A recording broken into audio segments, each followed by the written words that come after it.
Welcome to the BlackRock September 2020 investor briefing.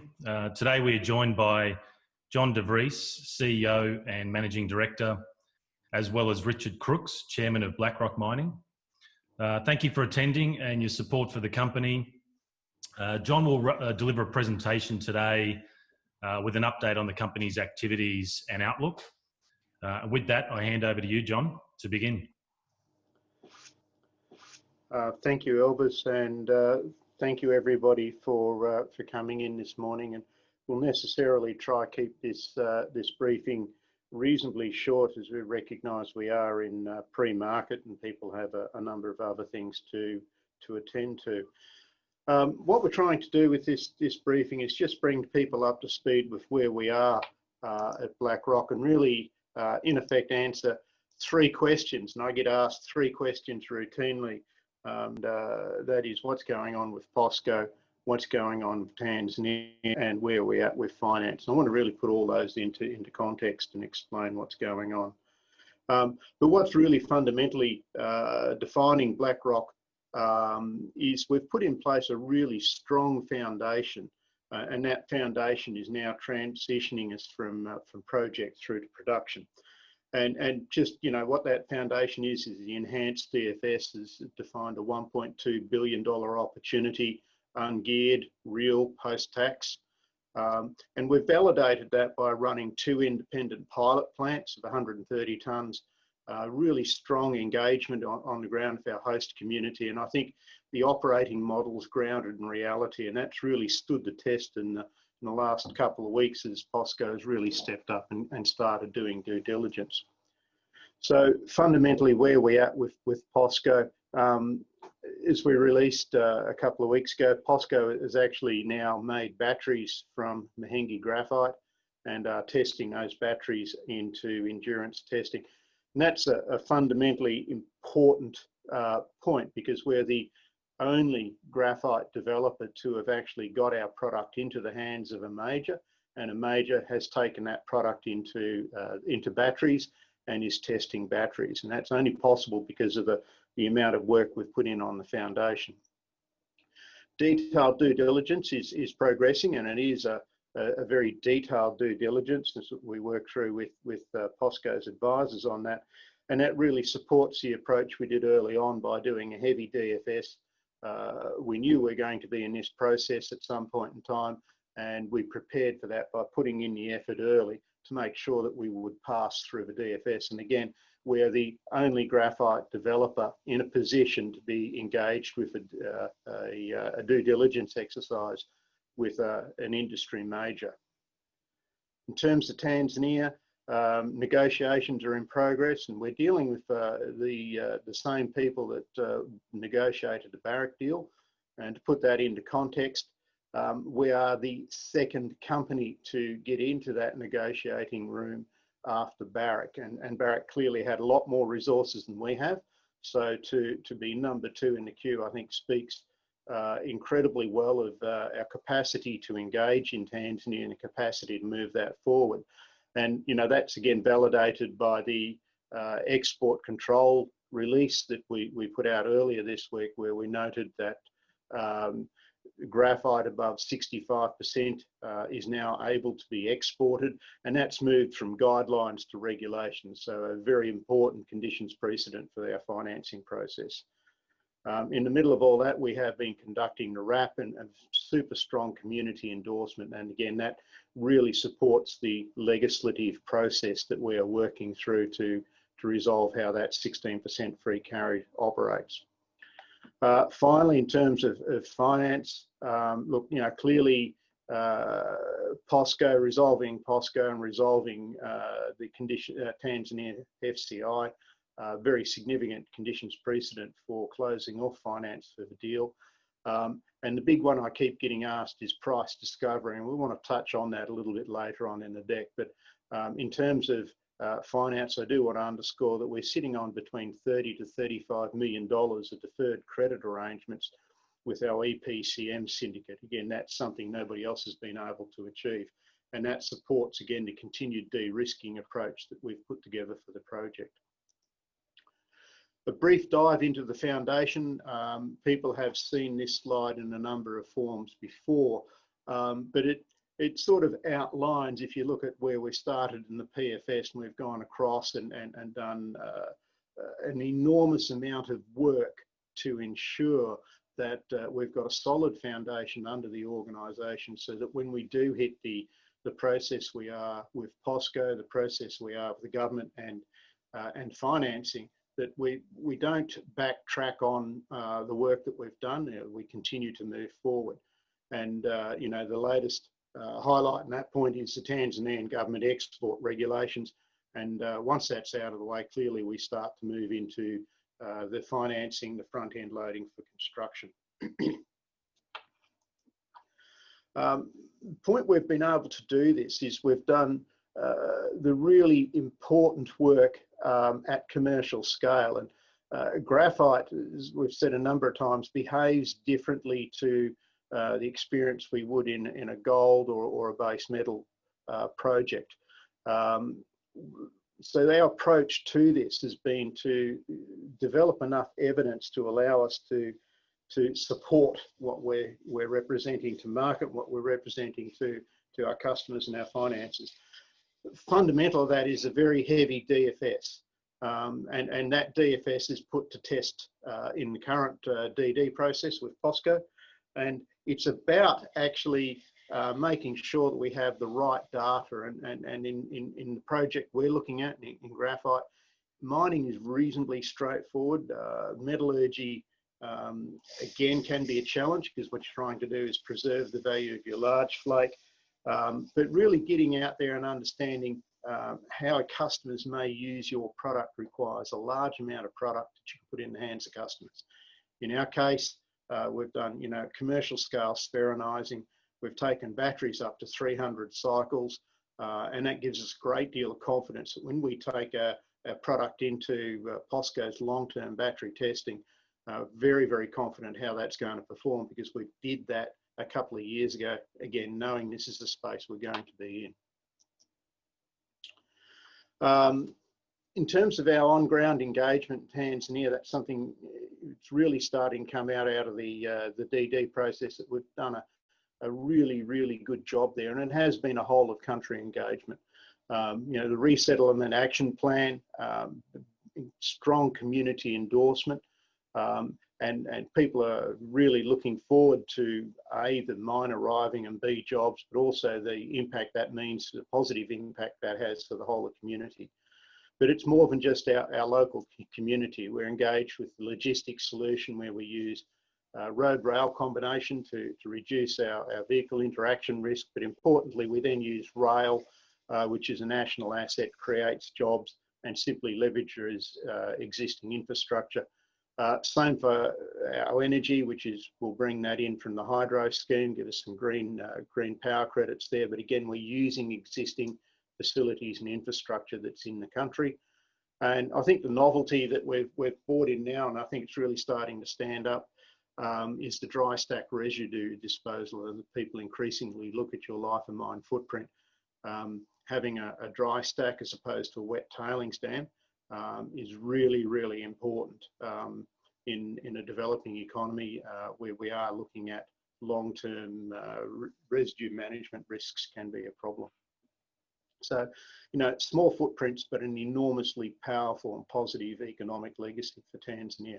And getting that right is fundamental to being able to have the conversations we need to have to resolve that 16% free carried interest. Lessons learnt. When we entered the graphite market a number of years ago, it was a pretty crowded space. There were a lot of people in there.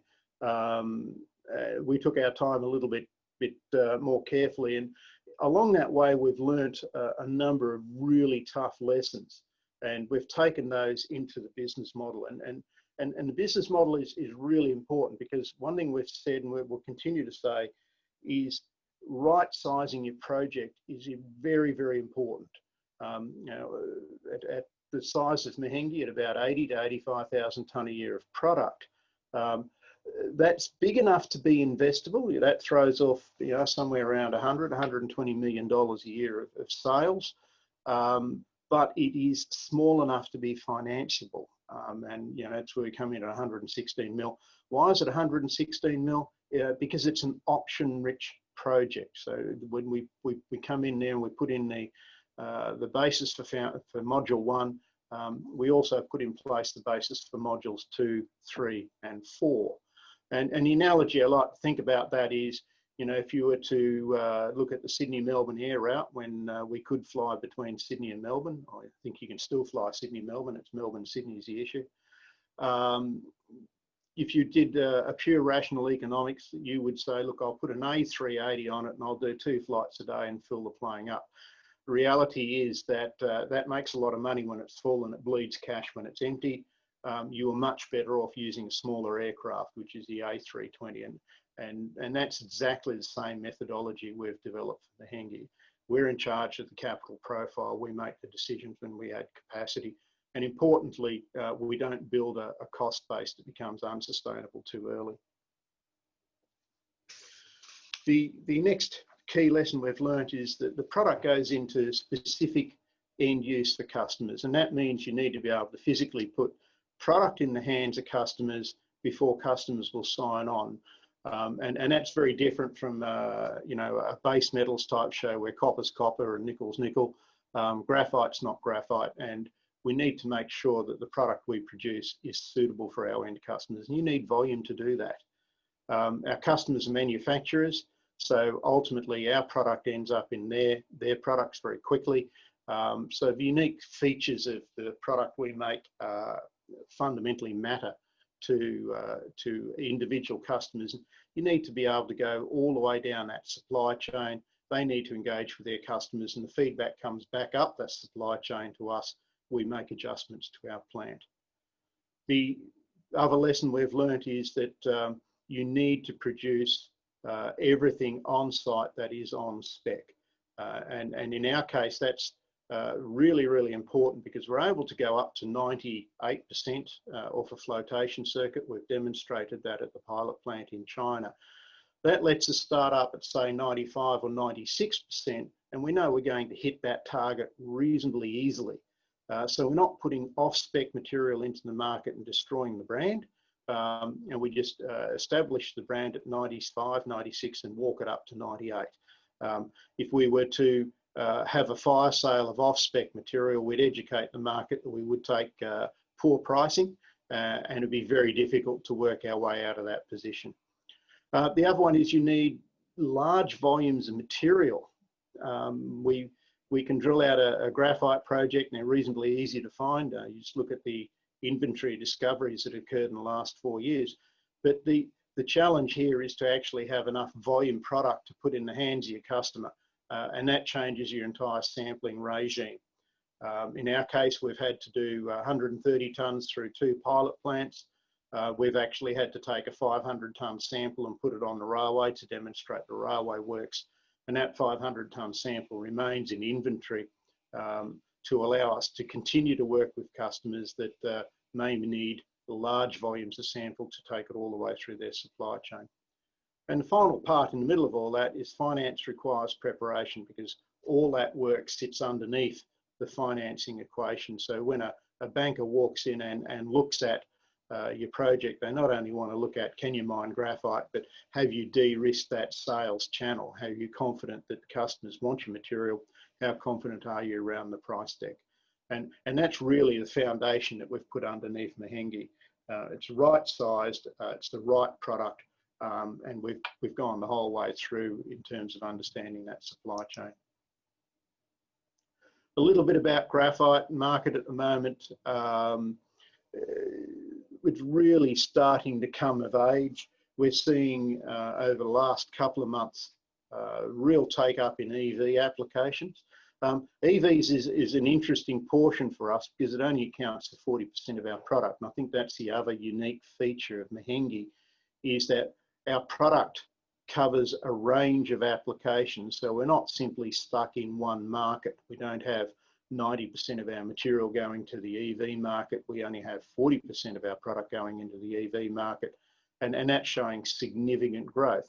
The other portion of our product goes into a range of applications, and obviously the big one that everybody's talked about is fireproof insulation. And that again gets back to the clean energy thematic and significant interest in that market as product becomes available.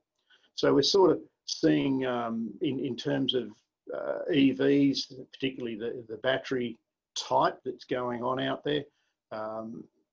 We're seeing growth in a lot of the traditional batteries. So while there is some new technology out there, ultimately the lesson that we're learning is that people who are interested in EVs are fundamentally motivated by the economics, want to do this because it is a cheaper transport alternative. So while there are better batteries out there, ultimately the graphite core battery remains the cheapest option and will continue to remain the cheapest option for quite a long time. So it gives us confidence that we have a long-term position for a fairly large portion of our product going into this burgeoning EV market that really is beginning to take off at the moment. So pulling this together, where does this, where do we go to from here? And really there are effectively 4 key pieces of work that need to occur here at the moment. So firstly, if you think about the work that we've done of our EPCM syndicate, we're sitting in here at the moment for about $35 million of deferred payment terms. And that is the buy now, pay later arrangement that we have both with our equipment supplier, Yantai Jinwan, and also the China 7th Railway Group, who will be the construction manager on site. And 2 things out of that is A, it is a great form of finance, but B, it simply supports a great performance warranty arrangement to ensure that we get what we pay for. And that should cover off a lot of the banking risks.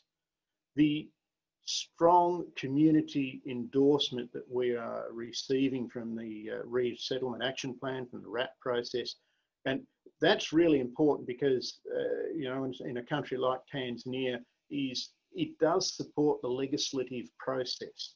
We're not going to see a significant change in a whole lot of legislative processes unless the politicians feel comfortable that the community is behind them. So a key part of our negotiation strategy with the Tanzanian government has been strong community engagement to ensure that the community actually wants us there, and that supports the engagement with the government. And I'm pretty happy to say that the guys on the ground have done a fantastic job in that.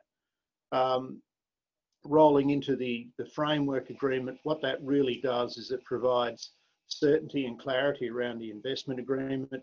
As we've mentioned on a previous releases, that we have been exchanging documents. We continue to exchange documents, and I'm pretty confident we are making very good progress in that space. Obviously, there's a limit to what we can and cannot say because we are under confidentiality agreements. We'd obviously like to be moving faster, but we're dealing with some senior people in Tanzania around the negotiation, and trying to get time in their diaries is just one of those challenges. The big one out of that is POSCO.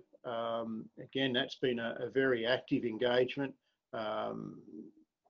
Yeah, we had regrettably had to shift the end date on that out a couple of weeks as a result of delays around COVID. But looking at where we are with the depth of review that's occurred with the technical review of the due diligence to date, I'm pretty confident that the decision we made a while ago to do a DFS heavy, to do that DFS properly, has supported us well in that process. And I'd probably highlight that if you think about the plethora of graphite developers that were in this space 3 or 4 years ago, POSCO's only talking to one company, and that's us. And I think that talks volumes, A, about the quality of the project, that's the physical geology that is Mahenge, the quality of the product there, but also the organisation strategy we put in place to do the job properly. So I think that's certainly beginning to come of its own. And then finally, you know, you wrap those 3 pieces, those 4 pieces together into the financing process, working with Tanzania Investment Bank in Tanzania, and that clearly is home ground advantage.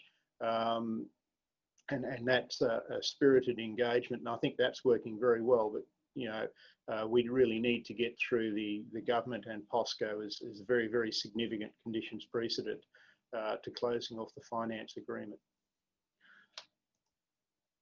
One question I do get asked repeatedly, and that is price discovery. And there's the problem with graphite. It has been challenging to generate price discovery.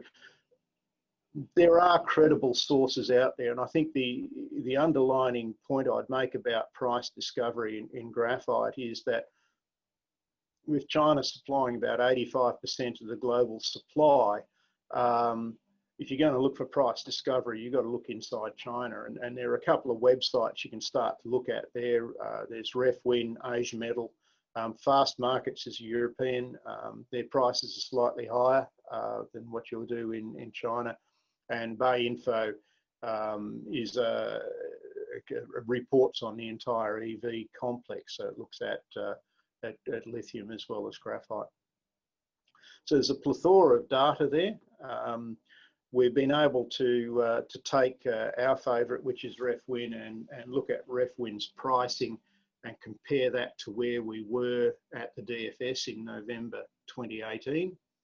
And we're within about $10, $15 a tonne of our forecasts of prices and what we could see in RefWin at the time. So it gives us a lot of confidence that the price deck we're working to is credible and able to be translated into reality. And the price deck is sitting there, and I would remind people that price deck is for 97.5% material, and that is a premium grade product in the market. So if we just round that up very quickly, the Mahenge project's enormous, and really this talks to the risk return of where we are now. I know people in the market want to talk about a 10-bagger. Well, we're about a 40 million market cap for $1.2 billion project. That's US dollars, so convert that to Australian dollars and it's a 40-bagger. Massive IRR, that's real ungeared. We haven't fiddled with the metrics on this. This is just a very simple IRR. 83,000 tonnes per module times 4, and that really gets back to putting small aircraft on the route. And that would appear to be the right strategy. We're in charge of when we make those capital investments, and it really is the Goldilocks point. It's big enough to be investable, small enough to be fundable. And I think that's a really important point.